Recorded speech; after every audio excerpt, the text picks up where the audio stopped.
Hey everybody, how you doing? Well, that's good. Woo! You're listening to PHLY Flyers. That's right, PHLY. This is the post game. My name is Bill Matz. I'm your director of fun and games for the evening. Another game, another win for our Flyers. They go to Arizona. They go to the Mullett Arena, and they come away with a victory. And this isn't any old Arizona team where you just go, yeah, okay, it's the Coyotes. Who cares?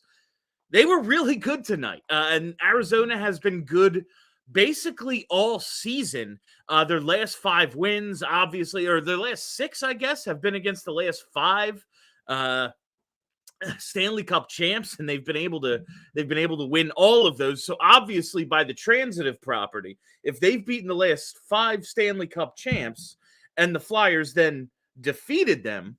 Woo! That's right, Mr. Twitzer. It's the victory woo. And remember, it's brought to you by who am I going to say it's brought to you by tonight? You know what? It's brought to you by our takeover event on December 14th down at the Wells Fargo Center. Make sure you check out our socials or go to ALLPHLY for ticket information. But just remember, an all-inclusive ticket includes a meetup pregame with all the diehards as well as Charlie and I, and food and drink included through the second period. So it's a pretty damn good deal, not to mention a ticket to the game, Flyers Caps on the 14th.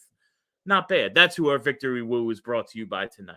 All right, yeah. So the Flyers, they have been winning a ton. And I got to tell you, my new mantra with this team is simply buy the ticket, take the ride. That's it. As you can see, I'm terrible with this. I got the Hunter Thompson poster behind me. But that's what I see with this Flyers team. We're going to debate, is this good for the rebuild all season? We're going to be worried about the draft position, young guys getting in, old guys playing. At this point right now, I mean, it's December 7th, day that will live in infamy because the Flyers, never mind. That's probably in poor taste. We're going to be worried about this team and the rebuild all season. It's the beginning of December, and we're still having the same conversation, which tells me this team isn't getting bad anytime soon. They're not going to be terrible. I thought there was a chance as the season progressed, we would see them not even decline, but really other teams step up their game. And to this point, that hasn't happened. Now, excuse me. Tough part of live radio there. Now, like if they have gotten a little lucky with the scheduling, I would say, like if they played Edmonton now as opposed to when they played Edmonton, yeah, good chance the Oilers win that game. Tonight with Arizona as hot as they've been, if they didn't just come off a 5 or 6 straight against like recent Cup champions, and now listen, Washington's been good lately. I don't think anyone believes them to be a Cup contender, though. The Blues, same thing. I don't think anyone thinks they're Cup contenders. But Vegas, Colorado, Tampa, those are some good freaking teams. But if I'm going to apply the logic that I've applied to the Eagles, like, oh yeah, congratulations, San Fran. After the schedule run of all schedule runs, you beat the Eagles. Way to go. You do have to take a small part of that and apply it to tonight's game. But I mean, it's not as if this is an anomaly performance for the Flyers. And I guess that's where I want to start tonight, is with someone who has stood out all season and has really stood out for over a year now, and it's Travis Konecny. Scores the shorthanded goal tonight, gets a pair of them. The other right off an offensive zone face-off win by Sean Couturier. Travis Konecny is a star-level player. He is not, as Charlie always says, like, can he be the best player on your championship team? No. I don't think anyone believes Konecny to be that, but he's up to 14 goals now. The guys ahead of him are like the best goal scorers in the league. You know, Brock Besser, I think, leads with 17 or 18, and Matthews is right there, like with 16. And Konechny sits at 14 goals. He gets them all different ways. He scores a ton on the rush, as we saw tonight with the shorthanded goal. He gets a lot of breakaway and rush chances with his speed and his hustle, the way he's now utilized on the PK up top, blocking shots and getting that outlet pass. But he is an all-star caliber player, and I'm still so torn on how they should handle Travis Konechny. Like, the dumb part of me thinks he can be part of this because it's only going to take a couple more years. And the other part is like, they have to trade him now. Like, now that he's an all-star caliber player, like, it makes zero sense to keep him. And it's like these two competing thoughts in my mind. And I'm sure it's something that we're going to be debating a lot as the season goes on. The lucky thing about it is they have time with Konechny. Yes, he is he's due an extension, or he's eligible for an extension this summer, July 1st, but you can still look at it and take a step back and go, we have time to make this decision. Like, yes, and I see the comments, like the haters still want the Flyers to lose and all that. I think the losses are coming, just maybe not this year. I've said before, like, if they pick 12th this year, that doesn't mean they can't pick 3rd next year. Like, I think there could be like 3 to 4 years of bouncing between top 5 and like mid-teens picks that could happen. But like, I believe they absolutely have to trade Sean Walker. Absolutely. I mean, it's not crazy because what are you getting for Nick Seeler? But like, those two you trade definitely. And Carter Hart is someone you absolutely need to have the conversation about.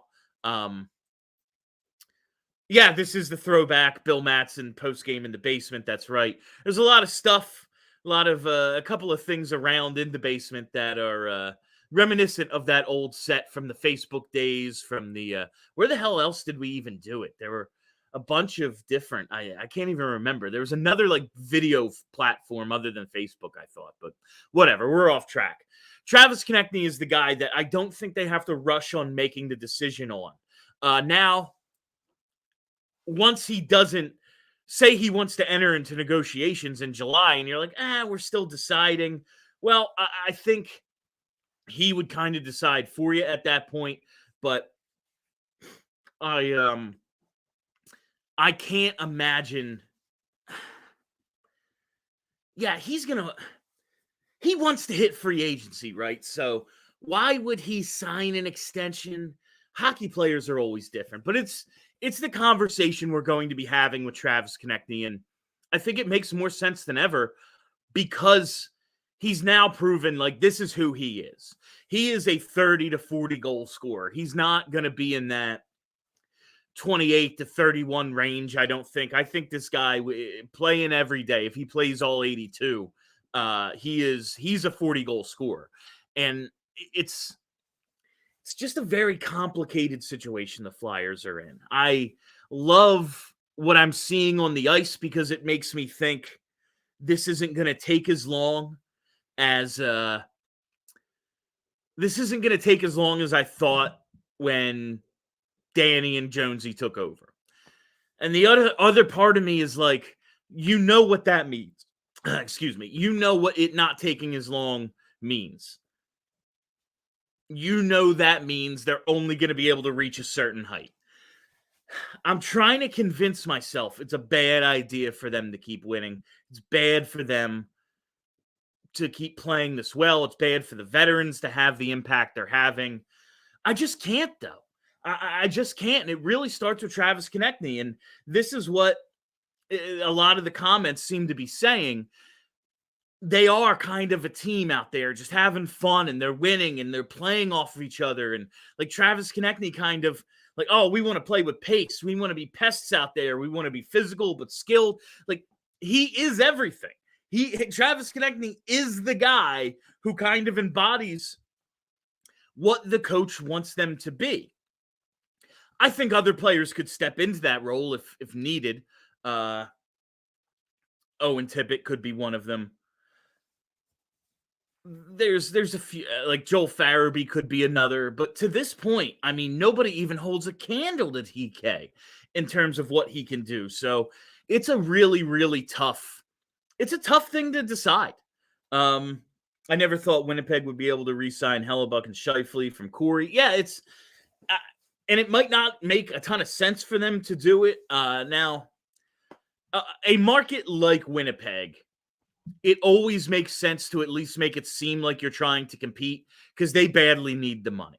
That team badly needs the money. Like, it's a little different for the Flyers. Like, they'll be all right, you know? But yeah, it's not bad to win. It's good for everyone. Better foundation for everything, whether you're buying or selling. Yes and no. It's definitely, I think winning and especially putting, like instilling the culture that John Tortorella has is a good idea. It's having veterans around to help the young guys, help mentor the young guys, help be facilitators of the message from the coach to the younger players. If you've heard any of the recent Tortorella guys speak in interviews they've done recently, there have been a few. I saw Dale Weiss on Nasty Knuckles a couple weeks ago, I believe it was. Michael Delzato just did Chicklets.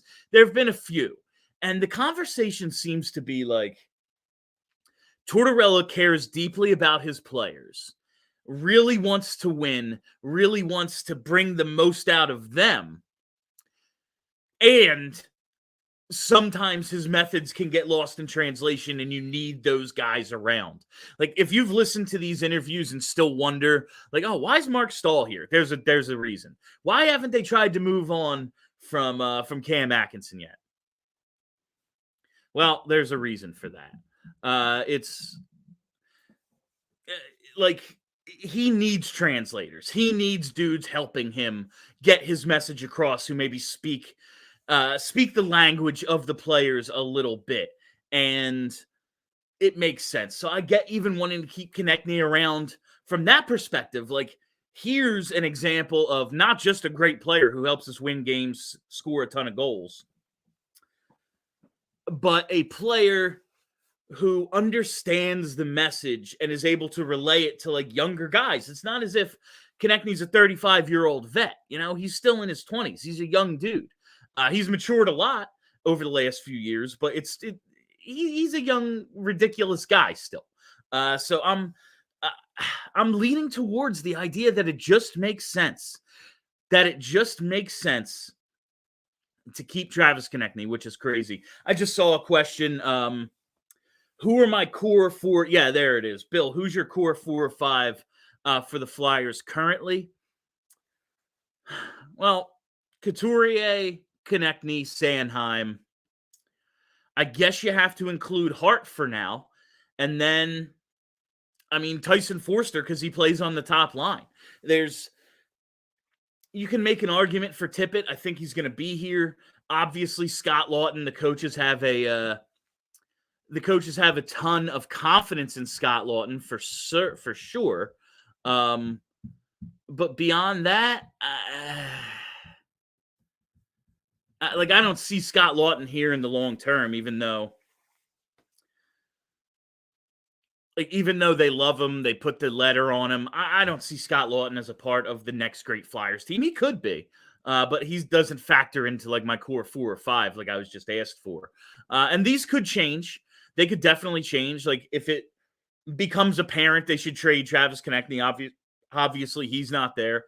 If negotiations with Carter Hart this summer don't go great, maybe he's not one of them. And with their goalie depth, maybe it makes sense not to sign a goalie long term for $7 or $8 million.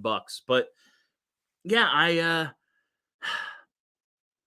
I'm good with Couturier, Sanheim, Konechny, Hart, and Forster right now as my core guys.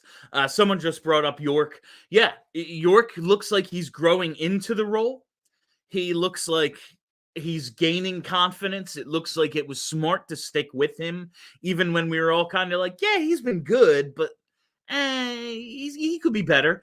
he's starting to really get going, I think, Cam York, and we're going to see a better version of York for the time being. Yeah, Stahl looks slow out there. 10 minutes a game, okay. Anything more is tough to watch. Yeah, he's not. Stahl ain't here to play, man. I don't think anyone believes he's been good, and that's why he's in a rotation with Igor Zamula, who, listen, I was excited to see Igor Zamula get a chance, and he could break out from here and be awesome, but he's not anything more than a third pair guy either. So, like, I'm not losing sleep if like Stahl plays over Zamula some, but it makes the most sense. Despite the win, Delorier seemed slow also. That's just how he skates. That's just he didn't seem slow. Rumors of Risto and Walker trade. Should they strike while the iron's hot? The offers might not be there at the deadline. I can't believe that would be the case. Deadlines spur action, and more teams will be interested because they've accrued the cap space, because they either have or are looking to get back into the rate. Like, I don't think it makes a ton of sense to trade right now, especially a Sean Walker.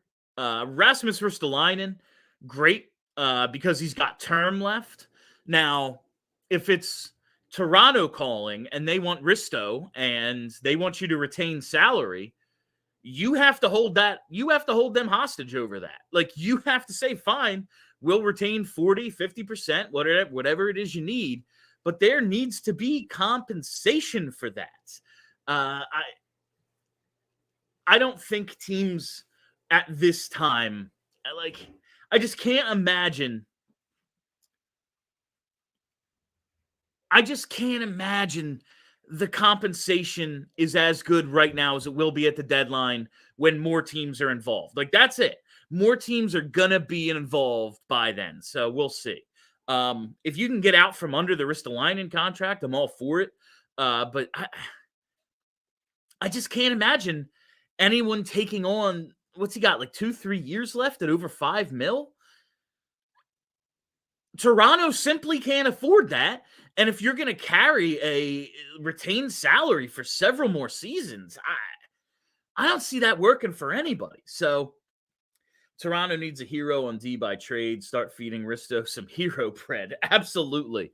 Yeah, that's not bad there, Gary. Might have you write some of my copy as we go through the season here. I don't remember what ads I have. So, Julia, can you just tell me which ones? Because I have the reads in front of me. I just don't know which ones to put. And I should have just put that in like our little private chat we have. But why not just produce on the air? It's always fun. Calling all card collectors. That's right. I'm talking to you, our sports hobbyists out there. Listen, look at this professional segue I have. Just the absolute best. Calling all card collectors. Wheelhouse is our go-to sports card gift and apparel shop in the Delaware Valley. Their motto is cards and community, because love of sports unites us all. They carry all of your favorite card brands like Topps Chrome Baseball and Mosaic Football, as well as t-shirts, hats, hoodies from brands like Mitchell & Ness, 47 brand, Junk Food, Starter, and Scheib Vintage Sports. Maybe you're in the market for a little bit of, maybe you need to get your own sports card collection graded. Well, Wheelhouse offers PSA grading submissions as well. They also host a ton of different family-friendly events and birthday parties every month. So stop into either of their stores in Wayne or Westchester, open 7 days a week at 11 a.m., and use code PHLY to get $10 off any purchase of $25 or more in the store. Also, be sure to give them a follow on Instagram at Wheelhouse Cards. I love an in-store discount. Honestly, I can't think of many things better than an in-store discount. You go in there, you feel like a VIP.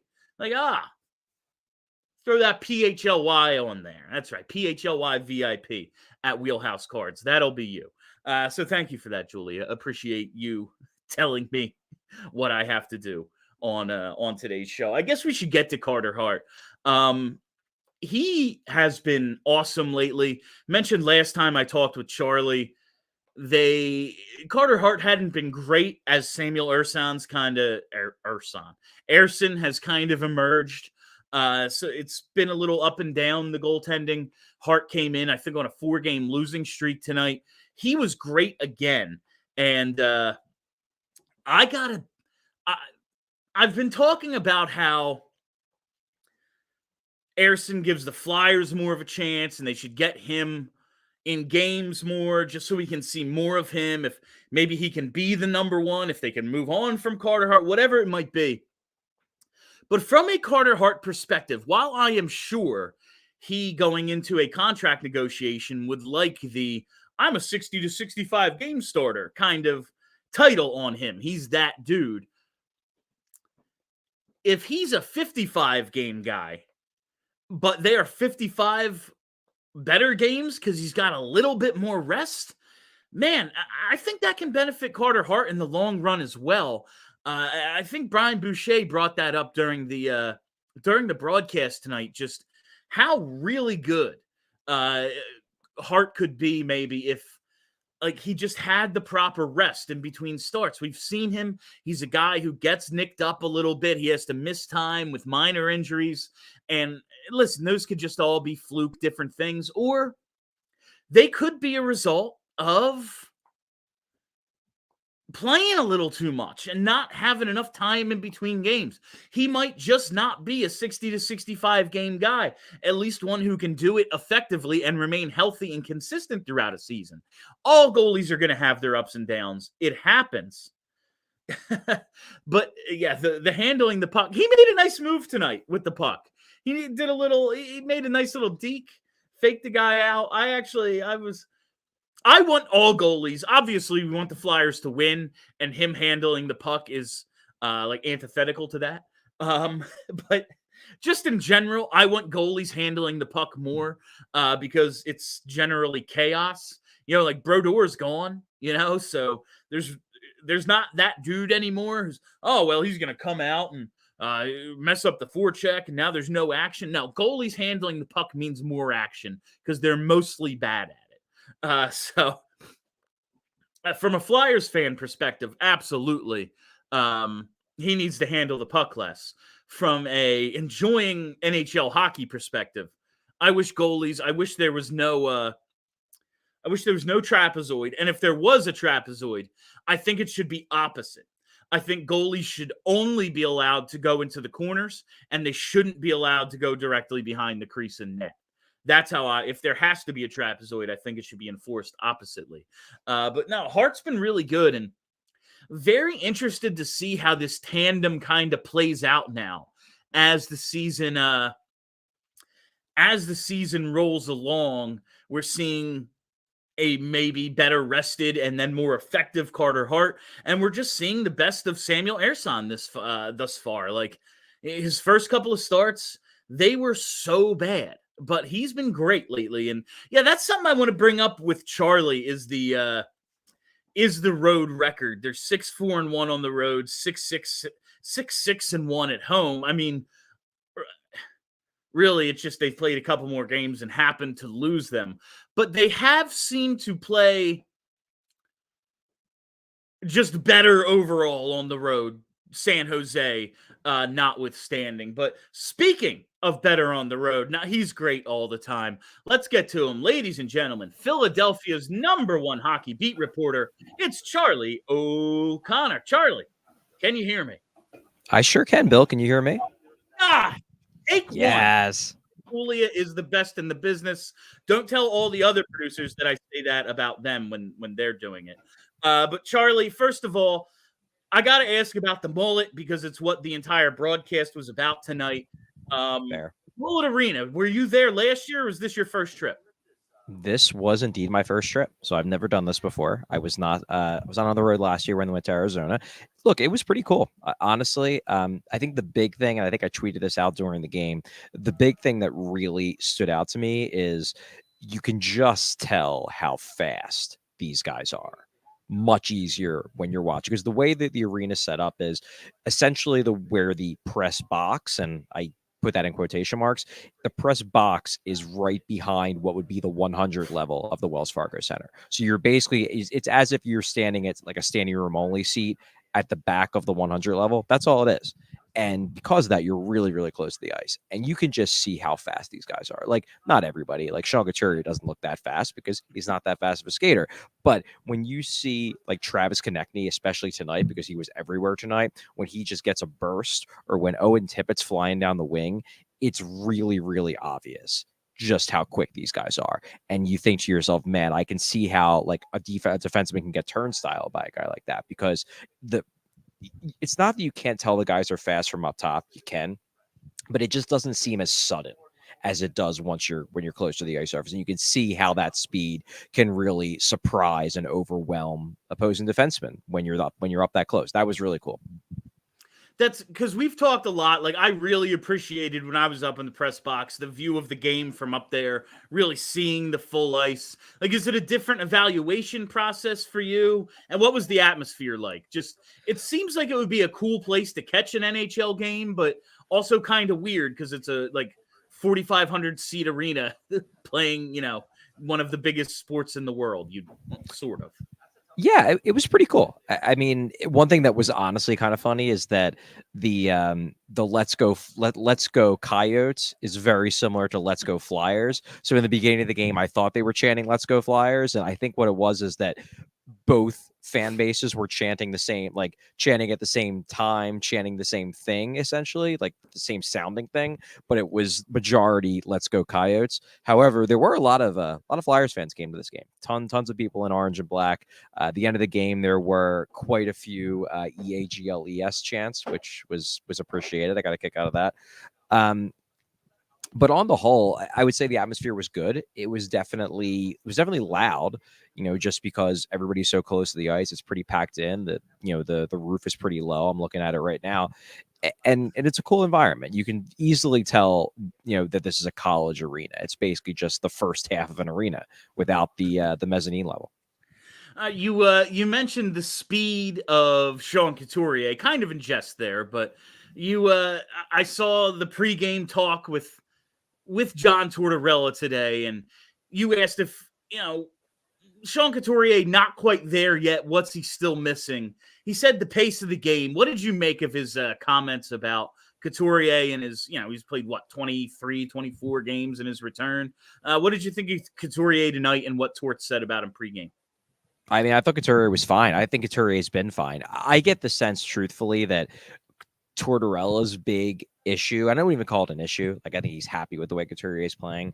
But what you got to remember about Tortorella is the big thing about his coaching style is these tape studies where they break down tape and they basically put everybody on blast who's messing up, and they praise the people who are doing the things right. And I suspect, because he keeps going back to this thing with Couturier where he's not quite like, he hasn't quite got a handle on everything we do defensively yet. My guess is that means that Couturier is probably popping up a little bit more than Tortorella would like him to pop up in terms of like doing the wrong thing in the defensive zone. Probably because, again, most of these other guys have had a year within the system, and Couturier is now on game 25, I guess, because he missed 1 or 2 games so far due to like nagging little injuries. So I think that's more what he's talking about, because to me, I think Couturier looks mostly back.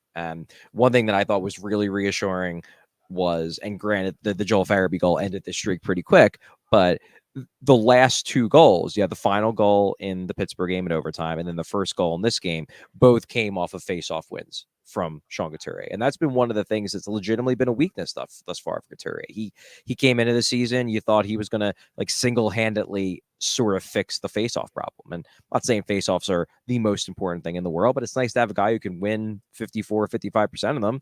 And Sean Couturier started out the year and he was not doing well with them, not nearly as well as he was doing before the injury. And I think you're seeing that part of his game maybe come around a little bit. But the rest of his game, the hockey sense, the passing, the build-up plays in the defensive zone, I think that's all there. And I think, honestly, he's only going to get better.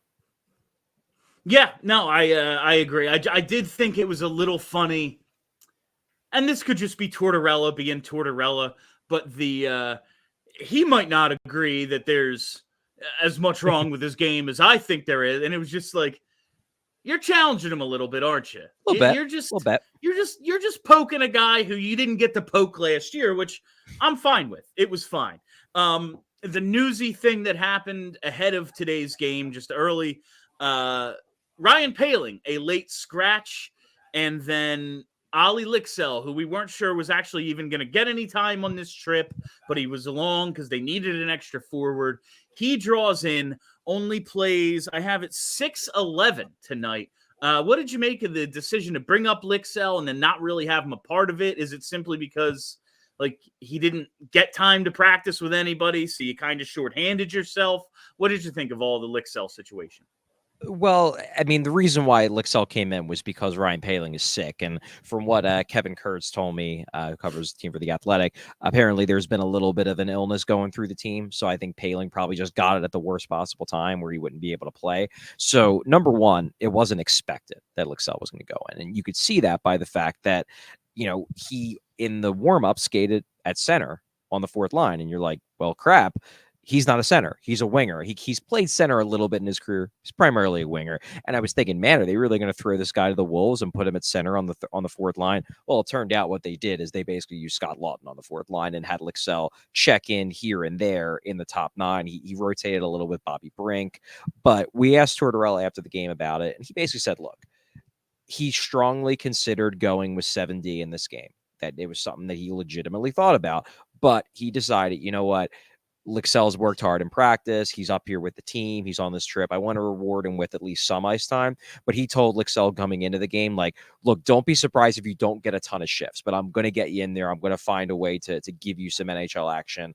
But don't expect that, unless a bunch of people go down, don't expect to be leaned on heavily. So I think this was more of a last minute, all right, what are our options? We could go 11-7 or we could go with Lixell. And if we go with Lixell, he's very clearly going to be the 12th forward because we didn't plan for him to be in this game. Yeah, I saw a lot of mixing and matching before I realized what was going on. Like, oh, Lixell's not really playing. I was like, why is Delorier out there with Couturier so much? What did Sean do now? And no, he's not demoted. It was just they only really went with 11 forwards. And then I figured out what was happening. Our pal Adam Bortz in the chat, he wants me to ask you what you make of the road record. I think they're 6-4-1 on the road. And overall, I just think they've played their best hockey away from home. We saw another game tonight where they played pretty well. Is it just the matchups, the way the schedules worked out? What do you make of them being a little bit better on the road than they are at home thus far? Yeah, I mean, we're still talking about pretty small samples, so it's very possible that this is, kind of an anomaly. Maybe they'll go on have a bad road trip. I mean, there's always going to be the Disney on Ice road trip. They'll probably lose 3 out of 4 on that one because they always do, and then I'll drag it down. That said, if I have a theory as to why, it might just be because, what do you hear when you're talking about the ideal road game? The ideal road game is, you pick up your lunch pail. It's a work hard game. You just come in and you might not be at your best, but you got to get the most out of your talent that you have. And that's pretty much what they do every night. So, maybe it's not that they're better on the road. Maybe it's that they play a game that is more conducive to what you're supposed to do on the road, as compared to other teams that are a little bit more skill oriented. Charlie, we've talked a bit about I almost really actually called him Yam Cork. We've talked about Cam York's a lot to start the season. It was he's been fine. But over the last couple of games, last week, maybe 2, he started to elevate his game. And tonight he has the goal, he has an assist, a couple of points. I thought he was really good tonight. I think he's been good the last few nights. How are you assessing Cam York right now? Is he ascending? Is he finally just getting the points he should have had all along? What do you think of Cam? I love that goal that he scored because to me, that's been what's missing in his game. I think the defense for the most part has been there. I think Torts tonight again praised him for his shot blocking, which Cam York isn't a big defenseman, but he's been a willing shot blocker on the penalty kill at 5-on-5. He's been a very willing defender. What I've been disappointed with Cam York this year, and Tortorella kind of poo-pooed it a little bit last week when we brought it up, but what I've been disappointed is that the offense hasn't come around. He really hadn't established himself on the power play to the point where he got yanked off the power play in favor of Sean Walker, who having a great season. Big Sean Walker fan, but if he's on your power play, you got power play problems. The Power Flyers obviously do. I want to see Cam York at least establish himself as a good power play 2 option. He hadn't done that. And then at 5-on-5, he kind of was deferring in my mind a little bit too much to Travis Sanheim, letting Sanheim do all of the rushes, all of the offensive aggressiveness, and playing maybe a little bit too safe. Well, that play he made tonight, that was not a guy that's playing safe. I mean, he goes right around Jason Zucker. He maneuvers around the third pair defenseman with the weird name. What the heck is his name? Kesselring, yeah. Yeah, it's like Kessel Run or whatever. But anyway, maneuvers around him, just has a really nice play on the whole. And that's the kind of offensive aggressiveness and the kind of offensive skill that I believe Cam York has. I believe he is that caliber player that can make those plays on a more regular basis. He just hasn't been this year. And if that goal gives him more confidence to try those sorts of plays more often, I think it can only lead to good things for him and for the Flyers. I meant to bring this up when we talked about Lixell, but I totally blanked, Charlie. What did you make of that penalty he got called for tonight? Because I can tell you Torts didn't like it. Torts did not like it at all. And I have no idea what the dude he hit was doing. And I can't honestly say I've ever even seen a play like that, where the contact is made in the face-off circle, and then somehow both guys drive into the boards, and then it looks like boarding because a guy turned. Are the Flyers just getting the shit end of some weird plays lately? What did you think of that call? Well, I think it speaks to the point that Tortorella made in the wake of the Hathaway major and game misconduct, where too many guys in the NHL don't know how to take a hit anymore. And to me, that was a classic example of a guy who he should not have hit the boards at that angle with that velocity. He should have been better prepared for that hit. And it shouldn't be on Lixell to treat that guy with kid gloves just because he doesn't know how to take a hit. And it's frustrating. And I do agree with John Tortorella that it's a bit of a problem, especially with younger players where, maybe they've spent so much of their career not getting hit that when they get to the NHL and suddenly it's happening, because it was Valimaki. Valimaki's not he's a younger player. And at some point, you have to learn that this is the NHL. Guys are going to hit. It's part of the game. And you have to learn how to take those hits and not put yourself in position to get injured. And he didn't get injured on the play. Honestly, neither did Luke Hughes. But in both of those plays, I think you saw a situation where an opposing player took a clean hit and didn't accept it the way he should have, and instead put himself in a dangerous position. And the Flyers got the penalty for it, unfortunately.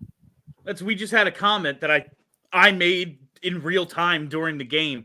I was after when Farabee got hit, I was well, if that's not boarding, how is it's just an odd. I just hate officials, but whatever. Charlie, they're just the worst. Who would want that job anyway? You mentioned when you first got on with us, Charlie, Travis Konechny was everywhere tonight, and it's hard not to share that assessment. Oh yeah, good shit, Charlie. Yeah, he was. 2 goals tonight, 1 shorthanded, his I think 3rd shorthanded goal of the year, 7th for the team overall. Look at that. The penalty kill did not falter in the wake of your penalty kill piece coming out. In fact, they scored another shorthanded goal. They now trail the power play 10-7 in the scoring race. They still have a chance, which, man, it's December. It's now December 8th here on the East Coast. And the penalty kill still has a chance to win this thing, which is, they're big underdogs, but they could do it. Anyway, Travis Konechny. I know we both think he can't be the best player on a championship team. Clearly. Yeah. But fuck if he's not a legit all-star at this point. He's a 40 goal scorer, no? Yeah. I mean, and when I do my piece on this game, my article on allphly.com, spoiler alert, Travis Konechny is going to be the main character of the piece because he was just that good tonight. And look, he actually was who John Tortorella pinned the one goal the Coyotes did score. He pinned that on Konechny. He didn't think that Konechny played that well.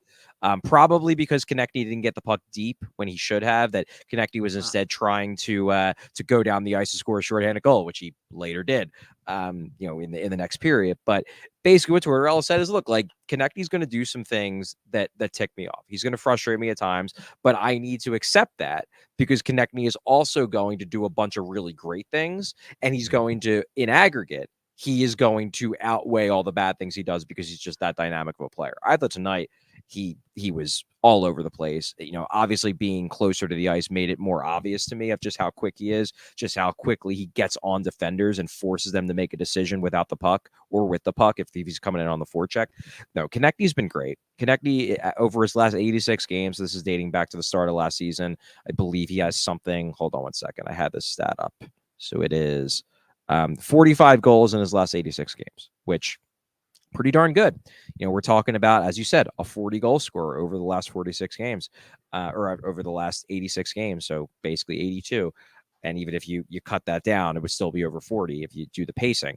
No, Konechny's been great. And tonight was just a reminder that, look, the Coyotes, while they're not a bad team, they beat a bunch of legitimately good teams over the last couple of weeks. They are not an elite team. Destroying the Arizona Coyotes is not the same as destroying the Vegas Golden Knights. But to me, Travis Konechny was the best player on the ice for both teams. And he has the ability to do that. He has the ability to take over a game. And I thought at times tonight, he definitely took over a game. I thought that shorthanded goal was huge. I mean, not just because it's a shorthanded goal, but because the Coyotes had cut the game to 1 at the end of the first period, and they scored the next goal. Suddenly it's a new game. Suddenly the crowd's back in it. Yeah. It was very much in question at that point. Like, yeah, that swung the balance that ended the game essentially. Like, yes, exactly. Coyotes made a nice push in the third. They did some things, but going up 3-1, it was like, okay, Flyers are going to be able to answer whenever they have the opportunity, and they did tonight. Another guy who answered, coming off what was, I thought, one of his best games of the season, Carter Hart follows it up with another really solid game.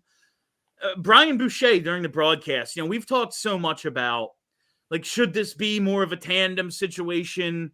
Could Ersson be that, maybe not number 1, but a 1B? Maybe they should make it even.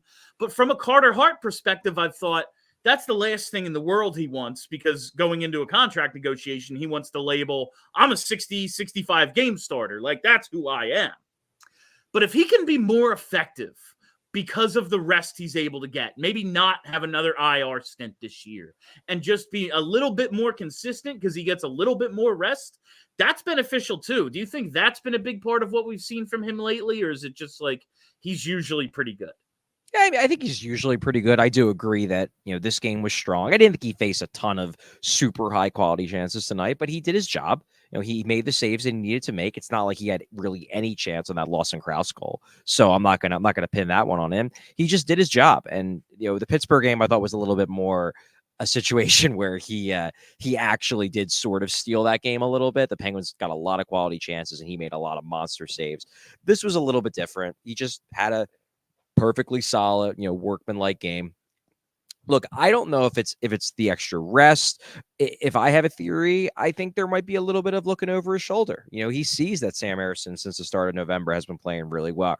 Well, he's, look, if Brian Boucher is saying it on the broadcast, it's probably percolating in Flyers circles of the idea, and I'm talking like internal Flyers circles, in that, hey, maybe we should get this Ersson guy a little bit more.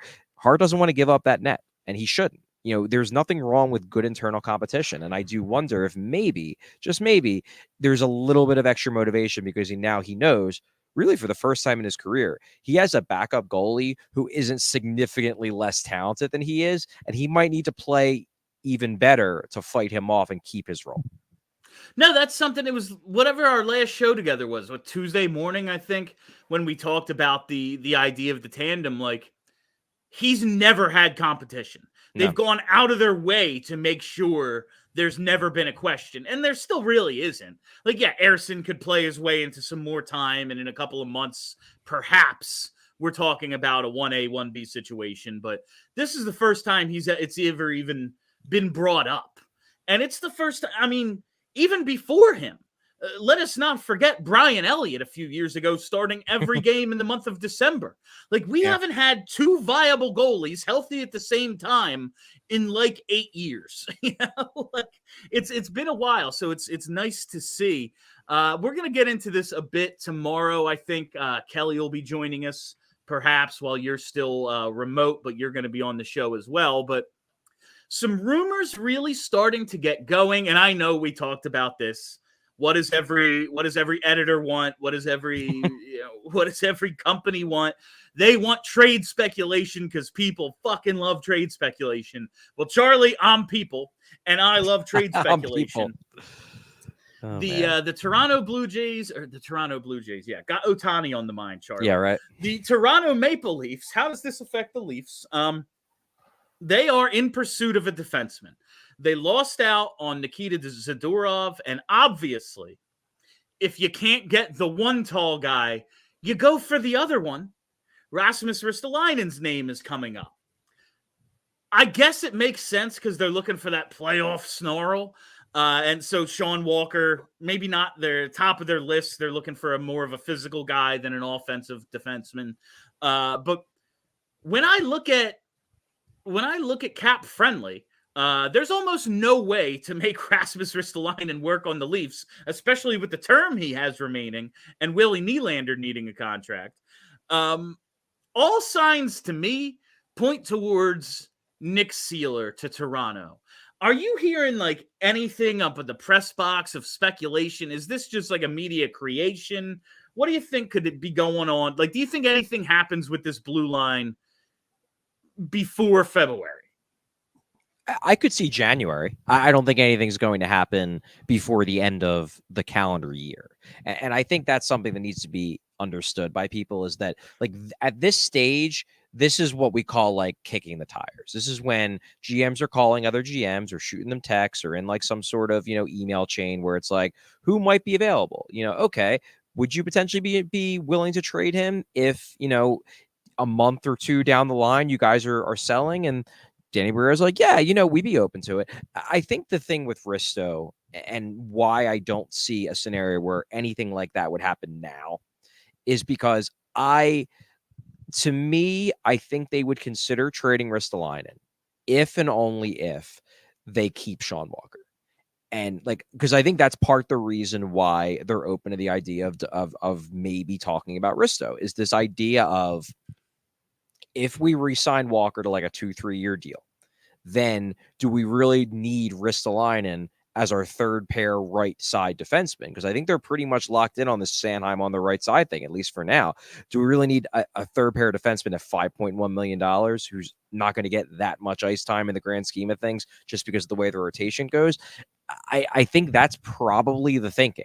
And the thing is that they're not going to know if they are going to be able to, like, or if it even makes sense to keep Sean Walker until about a month and a half down the road. Like, they're not going to have serious conversations, I don't think, with Walker's agent until then, because in truth, I don't even think they know if this is the real Sean Walker. Like, they want to give Sean Walker a little bit more time to prove to them that this is actually who he is. So that's why my evaluation of the situation is that, yes, they're potentially listening on Rasmus Ristolainen, but I don't see a scenario where, like, I think the reason why people are so excited about this Toronto rumor is because Toronto, like, they look at their roster and it's like, oh, Toronto wants to make a move now. We could do this now.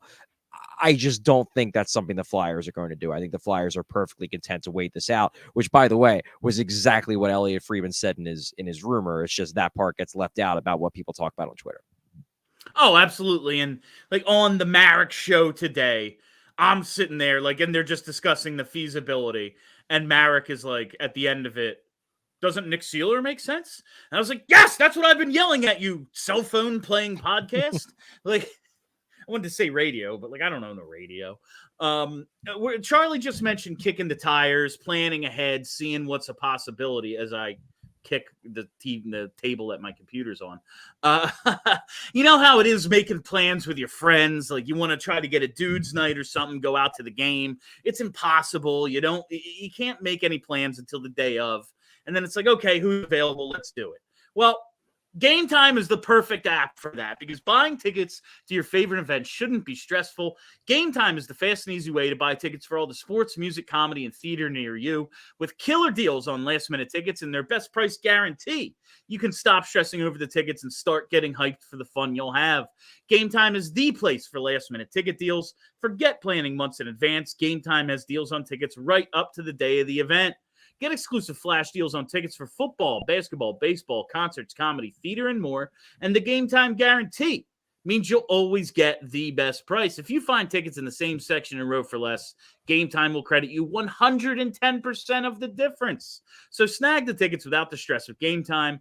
Download the Game Time app, create an account, and use code PHLY for $20 off your first purchase. Terms apply. Again, create an account and redeem code PHLY for $20 off. Download Game Time today. Last minute tickets, lowest price, guaranteed. Charlie, I forgot to bring this up to you, so it's on me if you don't have them. Do you have 3 stars of the game for us? 3 stars of the game. Yeah, I can come up with 3 stars of the game. Sure. I mean, number 1 star, definitely Travis Konechny. I think that goes without saying. TK, number 1 star. Number 2 star, Carter Hart. Absolutely had a strong game. Wasn't dominant, but I thought he had a strong game. And then number 3, Cam York. So three guys we've talked about. I think we zeroed in on the right guys. I thought York had a strong all-around game. His goal was more of the icing on the cake rather than something that was necessary, which is why I put him 3rd. Whereas I think Konechny's 2 goals were necessary to win the game. Carter Hart's strong game was necessary, but I think Cam York had a good game. And I love the play he made on that goal. I think that's, as I said, that's exactly what you want to see Cam York doing to add that extra offensive element, that dimension to his game. I also really appreciated it was very funny, the verbiage that JJ used. Cam York stepped up on a neutral's play right at the offensive blue line when they were trying to break out and laid a hit on a guy. Didn't really pop him, but looked like he could have.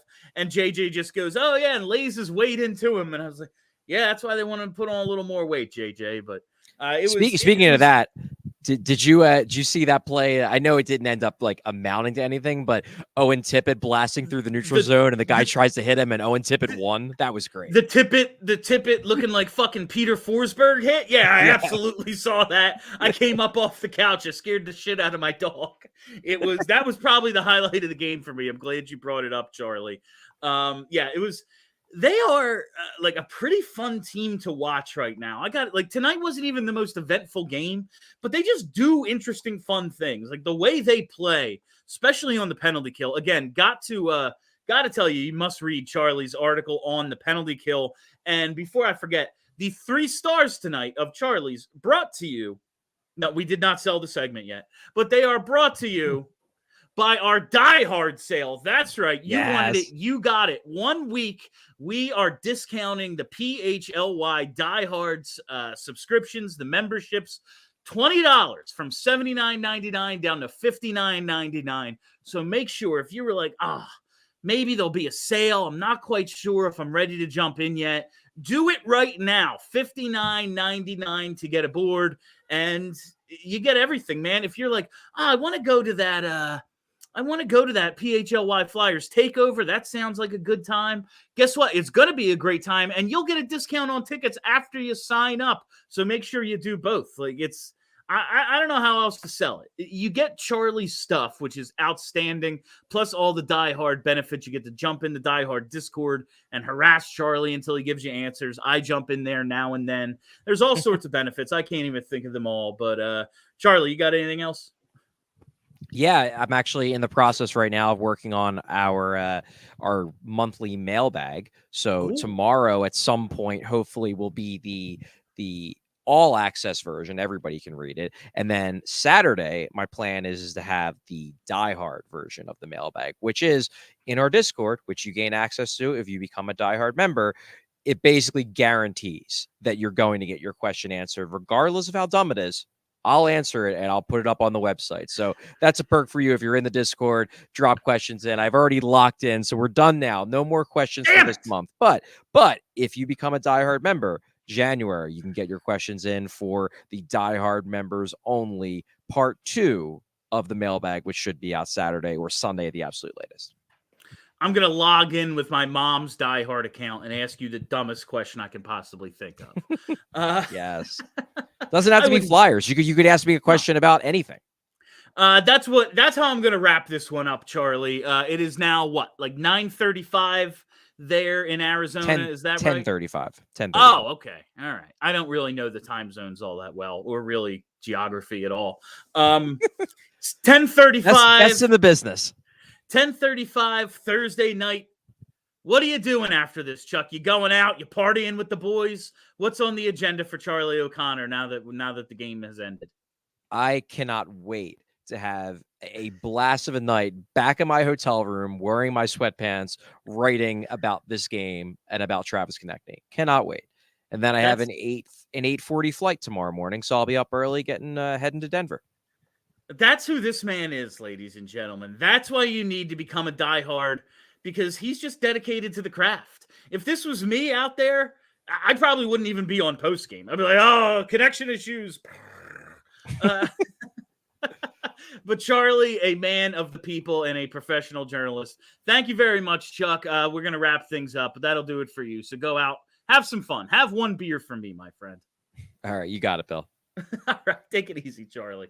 All right, we are about to wrap things up, but before we do, you saw the absolute unit that was Charlie O'Connor. He's putting in work to look that good. You don't have to try that hard to look that good. All you got to do is shop at FOCO, baby, because FOCO has the absolute best officially licensed gear for all sports and fandoms.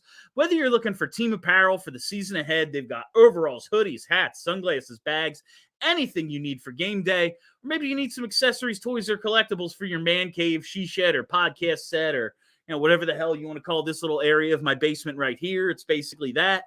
You've got to use FOCO for all your team gear needs. FOCO always has our back for Philly sports, and they have yours too. Get the best gear around by using the link in the description of the show. And for all non-presale items, use the promo code PHLY10. That's promo code PHLY10 for 10% off at FOCO today. I have not purchased the pajamas or the reversible hoodie yet, but I'm going to have it for the Disney on Ice trip. So when we do more late night post games in the future, I will be set, and it'll be all thanks to our friends over at FOCO.